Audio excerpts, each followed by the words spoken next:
Kalahandi SP निर्देश रे जयपाटना थाना अंतर्गत जामचुआ क्रसरू 6.5 क्विंटाल विस्फोरक सह 115 डिटोनेटर जबत करिछि जयपाटना पुलिस। गोटे ट्रक आउ गोटे पिकअप भ्यान रे लाखभाली क्रसर को बेआईन भावे विस्फोरक आस्थिला। एने खनि विभाग पक्षरु जयपाटना थाना रे अभियोग करा जायछि। उक्त विस्फोरक कलिंग एंड कंपनी मालिक अनुप कुमार अग्रवाल और दीपक चांद जैन नामक कंटाबांजीरू जोगाण करथिले। तेबे से किपरि एते परिमाण रे विस्फोरक परिवहन करुथिले और यह केउठी को जाउथला ताहा तदंत सापेक्ष। वर्तमान खनि विभाग अधिकारी और जयपाटना पुलिस तदंत आरंभ करिसेंती। एने 4 जन को कोर्ट चालान करा जायछि। मैडम जेन दुईटा गाड़ी जेन बोझे गाड़ी जेन विस्फोरण बोझे गाड़ी जेनटा धरले राघवेदी क्रसर रु तार बाबद रे संक्षिप्त विवरण दियो।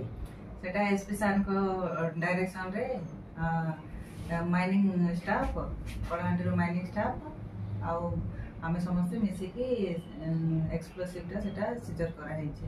दुईटा गाड़ी रे थिला 4 जन लोक को अरेस्ट करा हैचे। तांको एबे कोर्ट को फॉरवर्ड करा होचे।